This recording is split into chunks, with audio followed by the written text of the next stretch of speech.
We want to begin our study today by reviewing what we studied in our last lecture. If you remember, we studied the prophecy of Daniel chapter 2. You remember that King Nebuchadnezzar had this dream. And in the dream, he saw a gigantic image. The head of the image was of gold. The breast and the arms were of silver. The belly was of bronze. The legs were of iron.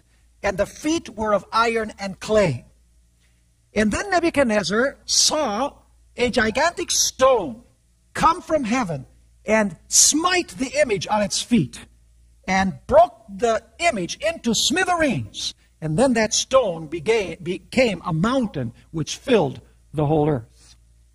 Now, I'm going to review the sequence of nations which are mentioned in Daniel chapter 2.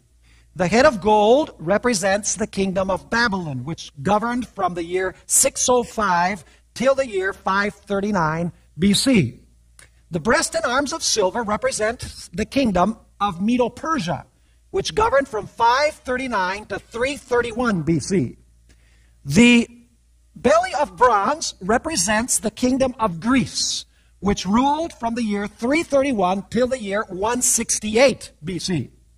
The fourth kingdom of iron, represented by the legs, represents the iron monarchy of Rome. In other words, the Roman Empire.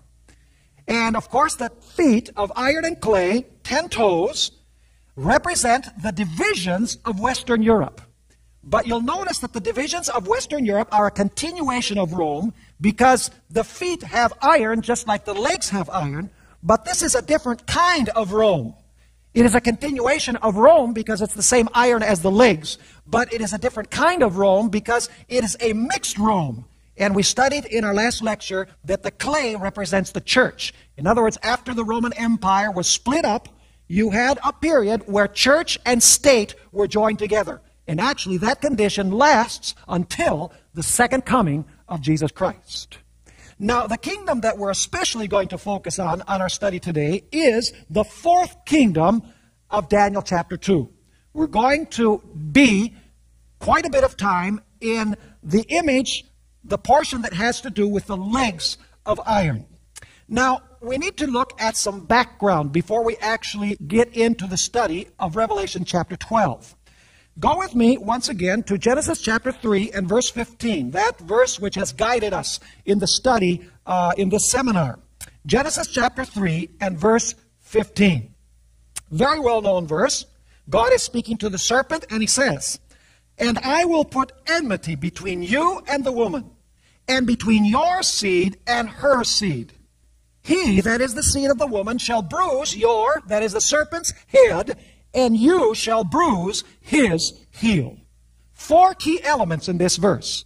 Number one, enmity. Number two, a serpent. Number three, a woman. And number four, seed. Now we're going to find that this verse is in the background of Revelation chapter 12. I want you to notice that in Genesis 3:15, though there is warfare between the woman and the serpent, the real warfare is between the seed of the woman and the serpent. Because the last part of the verse says, "He, the seed of the woman, will bruise your head," that is the head of the serpent, "and the serpent will bruise his heel." The war is between the seed of the woman and the serpent, even though there is also warfare between the serpent and the woman. Now, we've also studied in our seminar that the devil tried to keep Jesus from coming all throughout the Old Testament. We had a whole lecture on all of the episodes of the Old Testament which illustrate how Satan tried to keep the seed from coming. He did it by trying to kill the seed. And then he also did it by trying to corrupt the holy line from which the seed would come. But folks, the devil was not able to interrupt the plans of God. In the fullness of time, Jesus came to this world exactly the way God had prophesied in Genesis chapter 3 and verse 15. Now, there's one more thing that I want to notice by means of introduction before we get into a specific study of Revelation 12. And that is that this chapter has three distinct stages. The first stage is found in Revelation 12 and verses 1 through 5. And that is the stage where the dragon tries to kill the seed of the woman. By the way, that's clearly a reference to Genesis 3:15. The dragon trying to kill the seed that is born of the woman. That's the first stage. The second stage is found in Revelation 12 and verse 6, and also verses 13 through 15. In this stage, the child has already escaped the grasp of the serpent, or the grasp of the dragon. And so the dragon now goes after the woman. And the woman flees to the wilderness, where she has her place prepared for 1,260 days or years. The third stage in this chapter is the final warfare of the dragon against the seed of the seed, the remnant of her seed, as it says in Revelation 12 and verse 17. And so we find three distinct stages of warfare in Revelation chapter 12. First, the devil against the seed. Secondly, the devil or the serpent against the woman. Third, the warfare of Satan against the remnant of the woman's seed. And of course, the woman's seed is Jesus. So the remnant of the woman's seed would be the remnant of Jesus. Three distinct stages. I want you to remember these stages because we're going to come back to them later on. What I want you to notice is that in all of these three stages, it is the serpent or the dragon who is the perpetrator of the events that are taking place. Now, he uses human instruments, but really, he is the force behind. He's the one who tries to kill the child, he's the one who persecutes the woman, and he is the one who launches the final onslaught of warfare against the remnant of the woman's seed. Now we want to examine another Old Testament story which forms the backdrop specifically to the prophecy of Revelation chapter 12. I'm referring to the story of the Exodus of Israel from Egypt. Now you say, what possible relationship could there be between Revelation chapter 12 and the Exodus of Israel from Egypt? Well, I believe that as we move along in studying the Exodus of Israel, we're going to begin to see some interesting parallels to Revelation chapter 12. Now, time does not allow us to read all of the verses which describe the Exodus of Israel from Egypt. In the handout that you will receive after the lecture today, you have all of the scripture references with explanations about all that I'm going to share. For now, what I want is for you to catch the picture or the idea of what happened at the Exodus so that when we go to Revelation chapter 12, you're able to see this backdrop. Now, Exodus chapter 1, I'm going to mention the verses. Exodus chapter 1, verses 13 and 14 explains that Israel was in cruel and despotic bondage. They had no way of escaping themselves. They were slaves. They had to serve Pharaoh day after day after day. In fact, there in Exodus 1, 13 and 14, it uses the word bitter to describe their bondage. And so in Exodus chapter 2, in verses 23 to 25, we find that the people are moaning and groaning and crying out because they want a deliverer to be born to lead them out from bondage, because they know that they cannot deliver themselves because they are slaves. And it's interesting to notice in that passage in Exodus 2, 23 to 25, that they're crying out. I want you to remember that word. They're crying out. They're groaning because they want someone to deliver them from bondage. Well, it just so happens that a deliverer was born in Egypt. He was born of a woman. I want you to remember that. The name of the woman was Jochebed, his mother.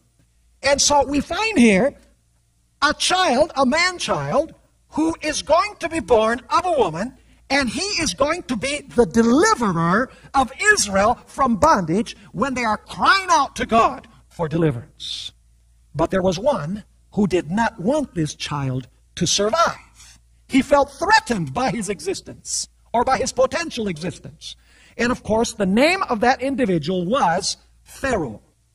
Now, do you know that in the book of Ezekiel, chapter 29 and verse 3, Pharaoh, and by the way, this is in the King James Version, Pharaoh is called the Great Dragon. I want you to remember that. Pharaoh is called the Great Dragon. The New King James says the Great Monster. You know, if you read the Greek translation of the Old Testament, you'll find that the word there is the word drakon. And so we're dealing not with a monster as such, we are dealing with a dragon. So Pharaoh is called the Great Dragon. And the Bible says that Pharaoh stands next to the woman, so to speak, to devour this child, this deliverer, as soon as he is born. Have you read this story? Are you starting to catch an interesting picture here? This is really the backdrop of Revelation chapter 12. Now, it's interesting to notice how Pharaoh tried to get rid of the deliverer. In Exodus chapter 1 and verse 22, it says that Pharaoh had all of the male children thrown into the Nile River. In other words, he had all of the male children killed in the hopes of also killing the deliverer. Now, I must make a parenthesis here and explain to you that the devil had a greater agenda here than just slaying Moses. Did you know that approximately 400 years before this, God had given a prophecy to Abraham? It's found in Genesis chapter 15 and verses 13 through 15. And in that prophecy, God had told Abraham that the children of Israel were going to be sojourners in the land of Egypt for 400 years.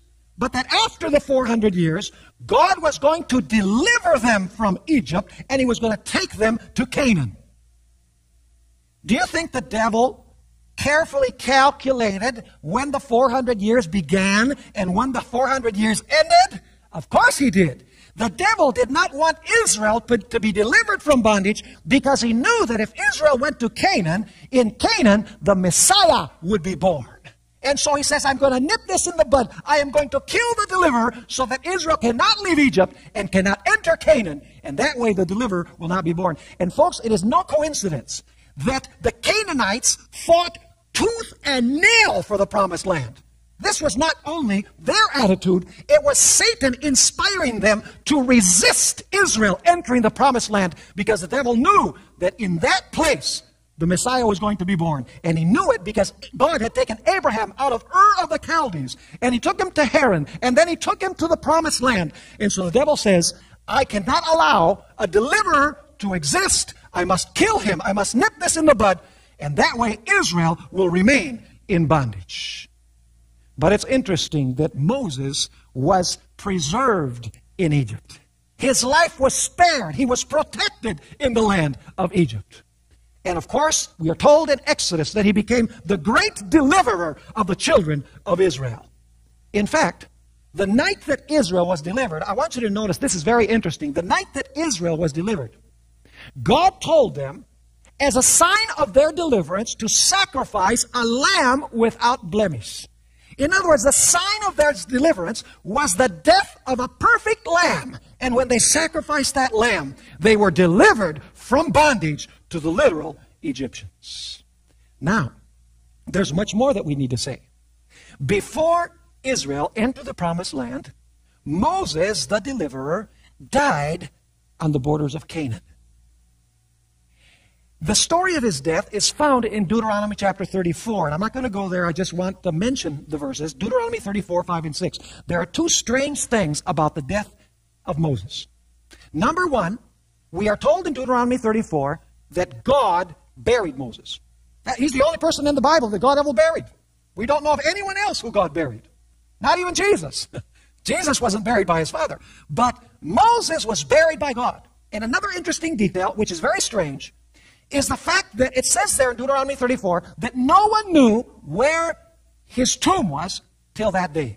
Very unusual, because the Jews marked the tombs of their heroes. They knew exactly where Abraham was buried in the cave of Machpelah. They knew where David was buried in Jerusalem, and also probably where Daniel the prophet was buried, because an inscription has been found that says, here lies Daniel the prophet.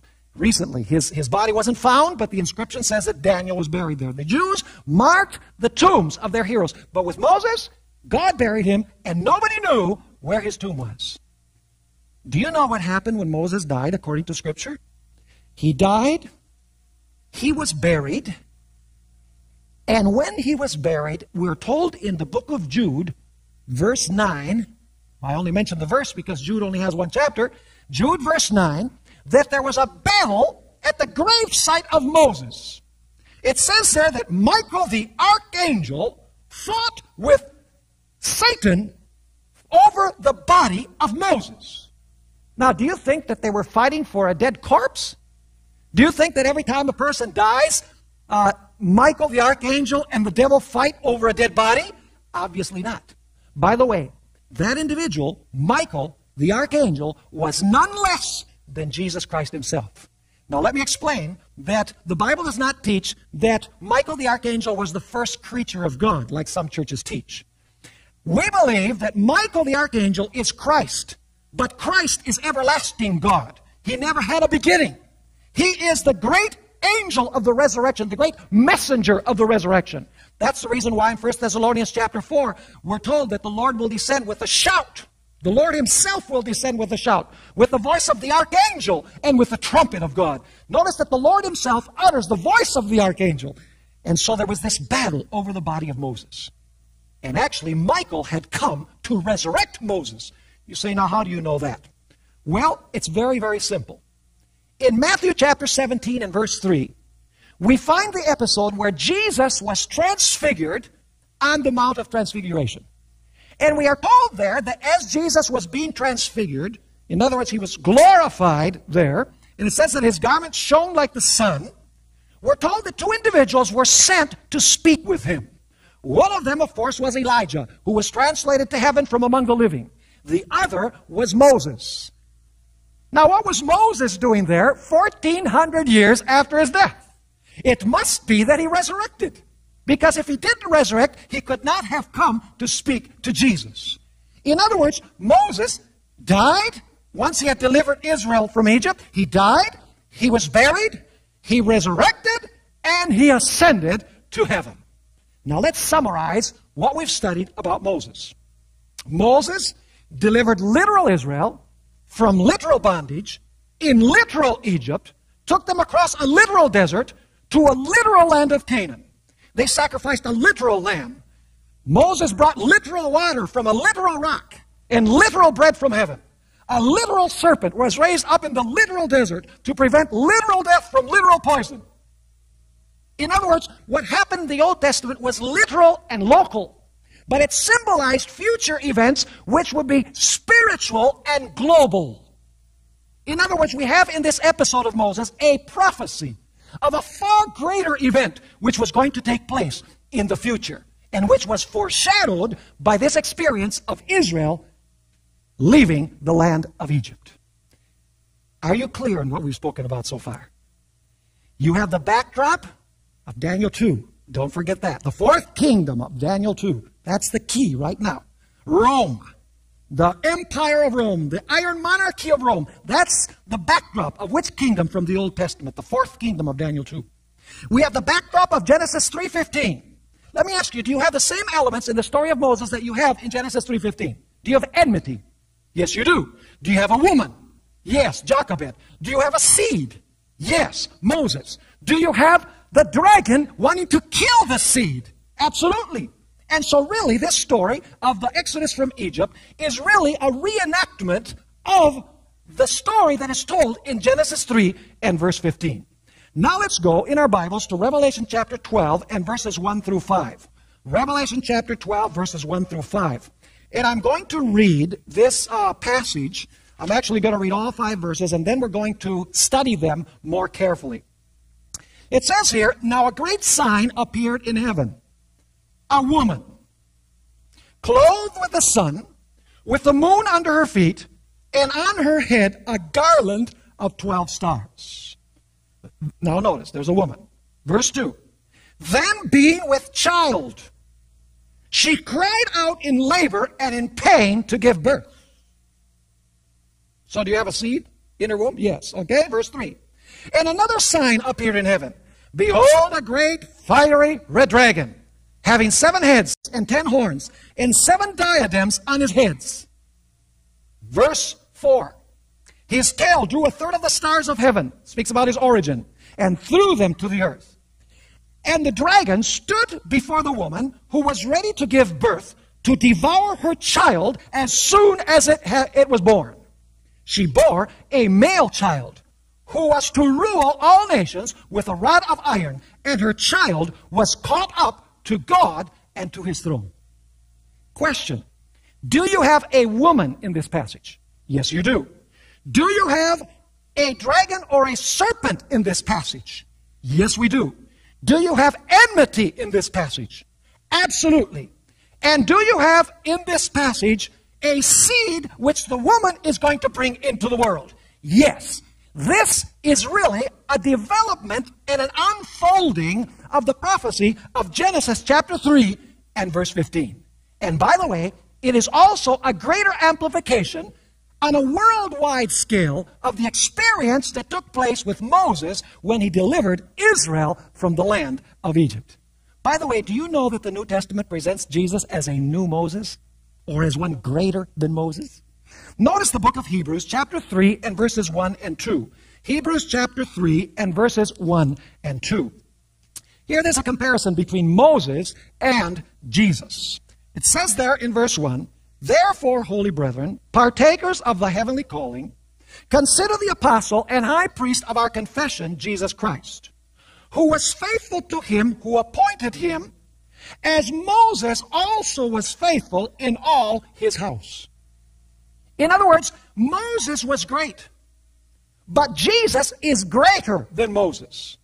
In fact, do you know that Moses, in Deuteronomy 18, verses 15 through 18, predicted that a prophet greater than himself would arise, and that Israel was to listen to that prophet greater than himself? If you read Acts chapter 3 and verses 22 to 26, you'll discover that clearly in Acts 3, 22 to 26, Peter identifies Jesus as that prophet greater than Moses. In other words, Jesus is going to do what Moses did, but on a much larger and greater scale. Whereas Moses delivered literal Israel from literal bondage, Jesus was going to deliver the human race from spiritual bondage to sin. Now let's draw the parallel. Go with me once again to Revelation chapter 12 and verses 1 and 2. Revelation chapter 12 and verses 1 and 2. We just read those verses, but let's read them again. "Now a great sign appeared in heaven, a woman clothed with the sun, with the moon under her feet, and on her head a crown of 12 stars. Then being with child, she cried out in labor and in pain to give birth." You have a woman here in Revelation chapter 12, verses 1 and 2. Now, in the Old Testament, you have a literal woman who brings Moses into the world. But in Revelation chapter 12, the woman is symbolic. What does the woman represent? The woman represents the church. The question is, which church? The Old Testament church or the New Testament church? It has to be the Old Testament church. And you say, how do we know that? Very simple. When John sees the woman, she is with child, but the child has not been born. She's crying out in pain because she wants this child to be delivered. She wants this child to deliver God's people, just like Israel in the Old Testament was crying out for deliverance. Now, do you know that in the Old Testament, Israel is presented as the wife of God? Notice what we find in Jeremiah 31 and verse 32. Jeremiah 31 and verse 32. This is speaking about the episode that took place at Mount Sinai. And it says there, actually let's read verse 31 for the context. "Behold, the days are coming, says the Lord, when I will make a new covenant with the house of Israel and with the house of Judah. Not according to the covenant that I made with their fathers in the day that I took them by the hand to lead them out of the land of Egypt." Now notice this. "My covenant which they broke, though I was a" what? "Though I was a husband to them." So who is the husband of this woman? The husband of this woman is God. Who implanted Jesus in the womb of Mary? God the Father did. Are you with me or are you not with me? In other words, the woman here represents the Old Testament church culminating with Mary, who was a member of that church, so to speak. By the way, in Jeremiah 6 and verse 2, Israel is compared to a beautiful and delicate woman. In other words, when you find in prophecy a woman, it represents the church. And in the case of Revelation chapter 12, this woman must represent God's church in the Old Testament, because when John sees the woman, the child has not yet been born.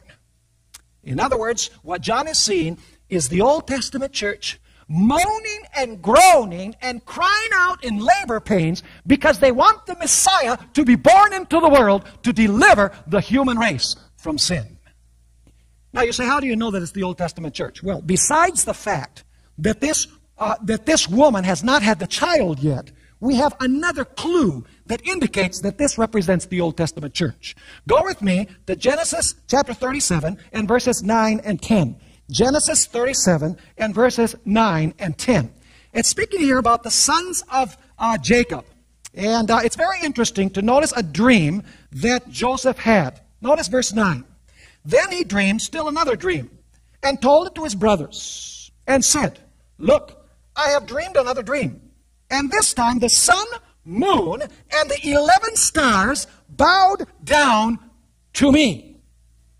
What are the brothers of Joseph compared to? They are compared to stars. Who would the 12th star be? It would be Joseph. The sun would be Jacob, and the moon would be his wife. The 11 stars would be the brothers of Joseph, and the 12th star would be Joseph. So what do the 12 stars represent? They represent the sons of Jacob, which later became what? They became the tribes of Israel, which is God's Old Testament church. Are you following what I'm saying? In fact, in Genesis 49, verse 28, it says that the 12 sons of Jacob became the 12 tribes of Israel. Now let me ask you, were God's people in bondage when Jesus was about to come to this world? Yes, they were. In bondage to what? Are we talking literal bondage? I mean, were they literally slaves of a slave master? Absolutely not. They were slaves to what? Slaves to sin. Notice John chapter 8. John chapter 8, and we'll read verse 34 to 36. John 8, 34 to 36. Jesus is speaking to the Jews who were expecting the Messiah. And notice what he says in verse 34. Jesus answered them, Most assuredly I say to you, whoever commits sin is a what? A slave of sin. And a slave does not abide in the house forever, but a son abides forever. Therefore, if the Son makes you free, you shall be free indeed. So were God's people in slavery or in bondage when Jesus came? Absolutely. Were they crying out for a deliverer? Yes, they were waiting for the consolation of Israel. It says in Luke chapter 1. And then, of course, Jesus is born. And what was he born for? Matthew chapter 1 and verse 21 has the answer. You will call his name Jesus, for he shall save his people from their what? He shall save his people from their sins. Was Jesus the Savior born into this world to deliver his people from spiritual bondage to sin? Were his people groaning and moaning, waiting for the consolation of Israel? Absolutely. And by the way, Jesus is born during the time of the legs of iron. Don't forget that. He's born during the period of the fourth kingdom of Daniel chapter 2. Now let me ask you, when Jesus was born, was somebody waiting for him? Did somebody know that he was going to be born? Absolutely. Notice Revelation chapter 12 and verses 3 and 4. Are you seeing the repetition of the Moses story? Revelation chapter 12 and verses 3 and 4. It says here, speaking about this dragon, and another sign appeared in heaven. Behold, a great fiery red dragon, having 7 heads and 10 horns, and 7 diadems on his heads. His tail drew a third of the stars of heaven. This speaks about his origin, where he came from, and threw them to the earth. And the dragon stood before the woman who was ready to give birth, to devour her child as soon as he was born. What is the name of this individual who wanted to devour the child? The what? The great dragon. Do you remember an Old Testament individual who was called the great dragon? Pharaoh. Now, who really wanted the death of Jesus? It was Satan, the great dragon. Now, who was that great dragon? Revelation chapter 12 and verse 9 has the answer. Revelation chapter 12 and verse 9 tells us who this dragon was. It says, So the great dragon was cast out, that serpent of old, or that ancient serpent, as it says in the King James, called the devil and Satan, who deceives the whole world. He was cast to the earth, and his angels were cast out with him. So who is the dragon that stood next to the woman to devour the child as soon as the child was born? It was the great dragon, Satan, the ancient serpent, which is a reference to Genesis chapter 3 and verse 15. Now, how did the devil try and destroy Jesus? The devil wanted to destroy Moses, didn't he? Who did the devil use to try and destroy Moses? Pharaoh. See, Pharaoh was the great dragon because he was the instrument of the great dragon. Let me ask you, When Jesus was born, was there also the great dragon who uses a great dragon to try and destroy Christ? Yes. What was the name of that individual? He was called Herod. Do you see that the devil has his seed? Are you following me with with Genesis 3 verse 15? The devil works through his what? Through his seed, to destroy the woman's seed. Now, notice Matthew chapter 2 and verses 13 through 15. Matthew chapter 2 and verses 13 through 15. Here we find the story of how the devil tried to destroy Jesus. He did not do it directly himself. He did it through an instrument, just like in the days of Moses. It says in verse 13, "Now when they had departed, behold, an angel of the Lord appeared to Joseph in a dream, saying, Arise, take the young child and his mother, flee to Egypt." Where was the life of Jesus preserved? Of course, that's all a coincidence. In Egypt. Where was the life of Moses preserved? In Egypt. And so it says, "Arise, take the young child and his mother, flee to Egypt, and stay there until I bring you word, for Herod will seek the young child to destroy him." When he arose, he took the young child and his mother by night and departed for Egypt, and was there until the death of Herod, that it might be fulfilled, which was spoken by the Lord through the prophet, saying, "Out of Egypt I called my son." Now notice verse 16. "Then Herod, when he saw that he was deceived by the wise men, was exceedingly angry, and he went forth and put to death all the male children who were in Bethlehem and in all its districts from 2 years old and under, according to the time which he had determined from the wise men." Is he doing the same thing that Pharaoh did in the Old Testament? Yes. In the Old Testament, it was a figure. But in this case, it is the fulfillment of what we find in the story of Moses. Incidentally, do you know the devil tried to kill Jesus on other occasions during his life? He didn't only try to kill Jesus when Jesus was born. Do you remember, for example, one time Jesus was preaching a sermon in Nazareth and he said some very politically incorrect things? The people shoved him out of the synagogue and they took him to a precipice and they wanted to throw him over the precipice. He disappeared from their midst. He was actually covered by the angels so that the people could not see him. Who do you suppose was behind that? The devil. You say, well, but if Jesus died, he would save us from our sins. Listen, the only death that would count would be if Jesus offered his life, not if the devil took his life. And the devil knew it. So he says, if I'm able to kill him before he gives his life, I will be successful. Once the devil tried to drown Jesus in a storm. He was sleeping in a boat. See, we don't usually read these stories from this perspective. We usually say, oh, there was this bad storm, and Jesus calmed the storm. Listen, the devil knew that Jesus was sleeping in that boat, and the devil wanted to drown Jesus because it was not a time of storms. Because all of the fishing boats were on the lake. In Galilee, fishermen do not go out onto the lake when it's stormy season. They simply don't. And so this was a storm out of season. On other occasions, the devil tried to have Jesus stoned. On several occasions, people picked up stones to stone Jesus. The devil was behind this. But all through the life of Jesus, God the Father spared the life of Jesus. The devil also tried to defeat Jesus by infiltrating him with sin. Are you seeing the same two methods that the devil used in the Old Testament? Try and kill the seed and try to corrupt the seed. He did the same thing with Jesus. He tried to kill him repeatedly. And he tried to infect Jesus with the virus of sin. But every time that the devil tried to infect Jesus with the virus of sin, Jesus said, "It is written." And he resisted the temptations of Satan. The devil also tried to get Jesus to retaliate. You see, when Jesus is suffering in the Garden of Gethsemane, when he's sweating drops of blood, when Jesus is being beaten in Pilate's court and in Herod's court, the devil is doing this because he wants Jesus to do one of two things. He wants Jesus to retaliate and thus to sin, to deliver himself. Or secondly, he wants Jesus to give up and to leave and go back to heaven without redeeming the human race. He does not want Jesus to go to the cross and die.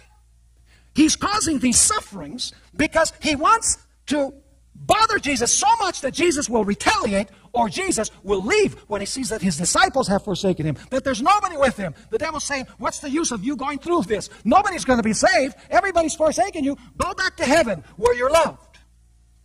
But Jesus stuck with it. And the Bible tells us that Jesus died as the Passover lamb. Is that what happened for the deliverance of Israel in the Old Testament? Notice 1 Corinthians chapter 5, 1 Corinthians chapter 5 and verse 7. See, Jesus is repeating the history of Israel. 1 Corinthians chapter 5 and verse 7. The Apostle Paul says this, "Therefore purge out the old leaven, that you may be a new lump, since you truly are unleavened. For indeed Christ, our Passover, was sacrificed for us." And do you know what Jesus did when he died on the cross? Notice John chapter 12. John chapter 12. And let's read verses 31 to 33. John 12, verses 31 to 33. And I want you to notice the tense of the verbs. Jesus says, "Now is the judgment of this world. Now the ruler of this world will be cast out." What tense is that verb? Now the ruler of this world will be cast out. Jesus had not died yet. What was going to cast him out? Notice, it continues saying there in verse 32, "And I, if I am lifted up from the earth, will draw all peoples to myself." This he said, signifying by what death he would die. What was it that cast out Satan as the king of this world? What returned the kingdom and the world back to Jesus? It was the death of Jesus on the cross. Now, we can remember Genesis 3:15. God said that he's going to send a seed to the world, and the seed is going to crush the serpent's head. And just a few verses further down, in verse 21, God explains how that seed is going to crush the serpent's head. It says in Genesis 3, verse 21, that lambs were sacrificed on that day. And from the skins of the sacrifice, the nakedness of Adam and Eve was covered. In other words, they returned to their original condition. And so Genesis 3:15 says, the seed will crush your head. Verse 21 of chapter 3 explains that it's the death of the lamb that will crush the serpent's head. In John chapter 12, Jesus says, the ruler of this world will be cast out. And then he explains how. It's because he is going to what? Because he is going to die. And when Jesus on the cross said, "It is finished," he had won back the kingdom of this world. And he had won back the earth to return to man who lost it originally. Now I want you to notice Revelation chapter 12 and verse 5. By the way, we all know that Jesus died, right? Was he buried? Was he buried? Yes, he was buried. What happened the third day? He what? He rose from the dead. Did that happen to Moses? Yeah, what happened to Moses after he rose from the dead? He ascended to where? To heaven. Now how about this male child? After he won the victory on the cross, he's buried. He dies, he's buried. And on the third day, he what? He resurrects. And where does he go? Revelation chapter 12 and verse 5. Revelation chapter 12 and verse 5. It says here, "She bore a male child, who was to rule all nations with a rod of iron, and her child was caught up to God and to his throne." Now, do you know how heaven felt when Jesus got back to heaven? Let's notice Revelation chapter 12. Revelation chapter 12, and I would like to begin reading at verse 10. Revelation chapter 12 and verse 10. And I want you to notice the tense of the verbs here. You see, in John 12, Jesus has not died yet. He's pronouncing these words about Wednesday before his crucifixion. And so he says, now is the judgment of this world. Now the prince of this world will be cast out. And then he says, he will be cast out by his death. But notice the tense of the verbs in Revelation chapter 12. Jesus is now in heaven. He's been caught up to God and to his throne. Notice what it says in Revelation chapter 12 and verse 10. "Then I heard a loud voice saying in heaven, Now salvation and strength and the kingdom of our God and the power of his Christ have come." Why is that? "For the accuser of our brethren, who accused them before our God day and night, has been cast down." What tense is the verb? Past. Because he's already died on the cross. He's already died as the Passover lamb. He's already delivered his people from bondage to the great dragon. And his people are on the way to Canaan. Eventually, someday, to enter there. Notice verse 11. "And they overcame him by the blood of the Lamb and by the word of their testimony. And they did not love their lives to the death." And now notice verse 12. "Therefore, rejoice, O heavens, and you who dwell in them." Let's stop there. What are the heavens supposed to do because Jesus has cast down the ruler of this world and now Jesus legally rules? The heavens are supposed to what? Rejoice. Why should they rejoice? Because that pest can't go up there anymore. The accuser of the brethren has been cast out. Jesus is now the representative of this world. Jesus, as the second Adam, has legally recovered the world. He hasn't empirically taken it yet, but legally in court, he has gained the world back. And so it says here, rejoice, O heavens, and you who dwell in them. But now notice, woe. Did you catch that? Rejoice. Woe. Rejoice. Woe. Up there, rejoice. Down here, woe. Why woe on earth? Woe to the inhabitants of the earth and the sea. That's us.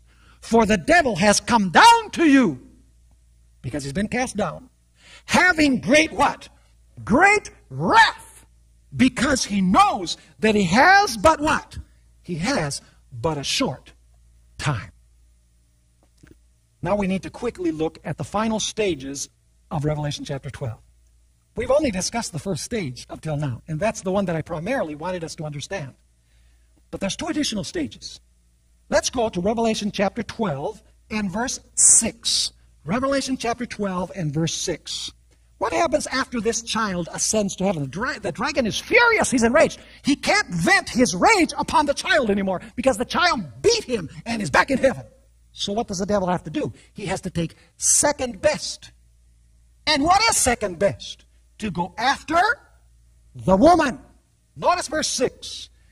Then the woman, that is then, after the child ascends to heaven, then the woman fled into the wilderness, where she has a place prepared by God, that they should feed her there 1,260 days. Where does the woman go? She flees into the what? Into the wilderness, where God has prepared a place for her and feeds her 1,260 days, which are really what? Years. Now the question is, why is she fleeing? Who's persecuting her? Well, later on in the chapter we have an explanation of this verse. Notice verse 13. Now when the dragon saw that he had been cast to the earth, does the persecution of the woman have anything to do with the fact that the devil has been cast out as the ruler of this world? He's filled with rage because he doesn't have access to Jesus anymore.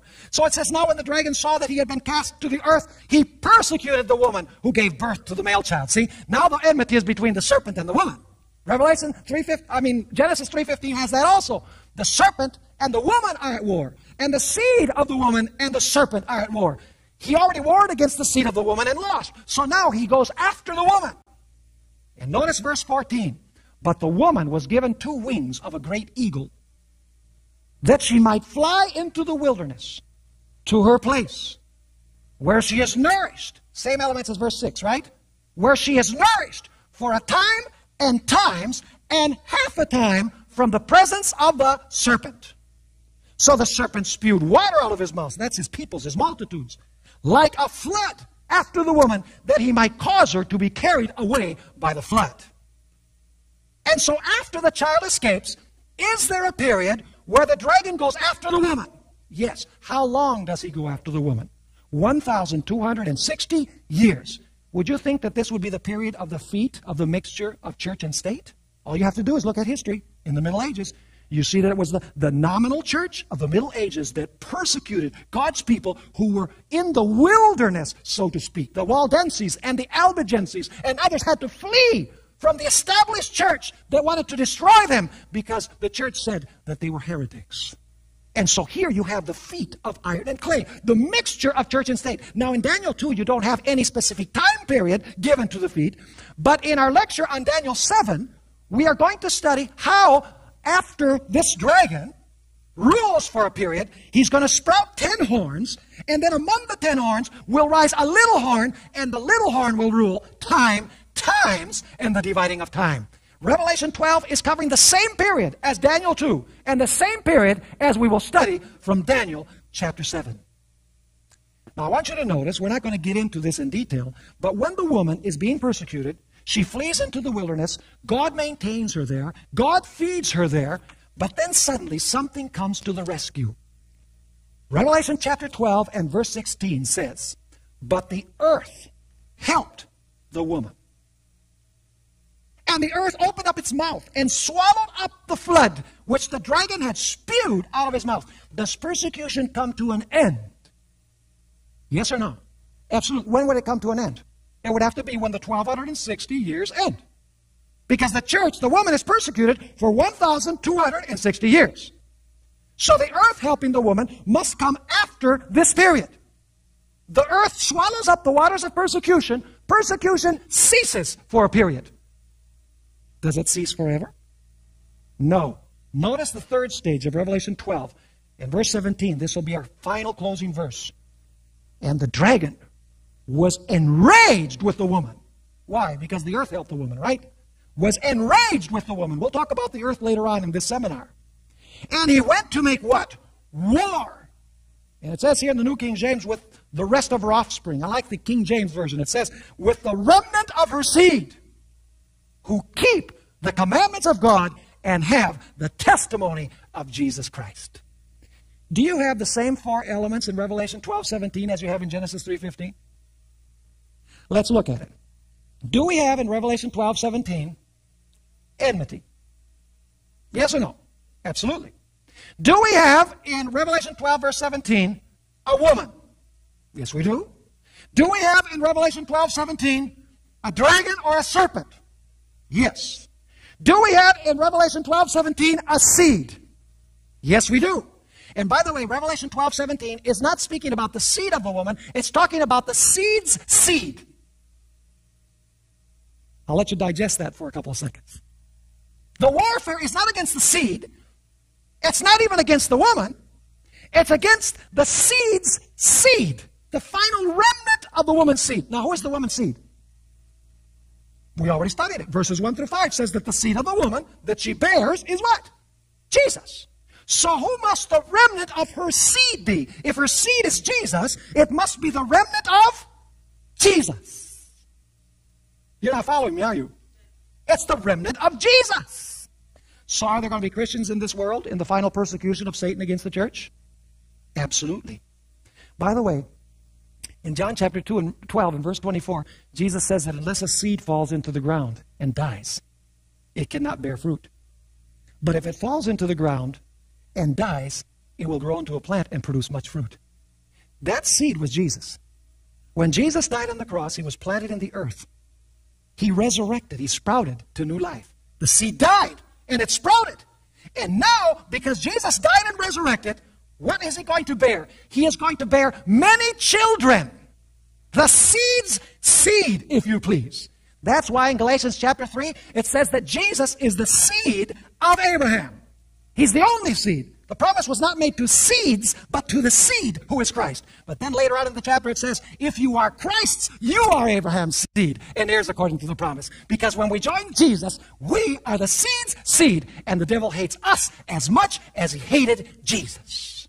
And so this verse is speaking about the final persecution against the church at the very end of time. And we will study more about this as we move along in this seminar.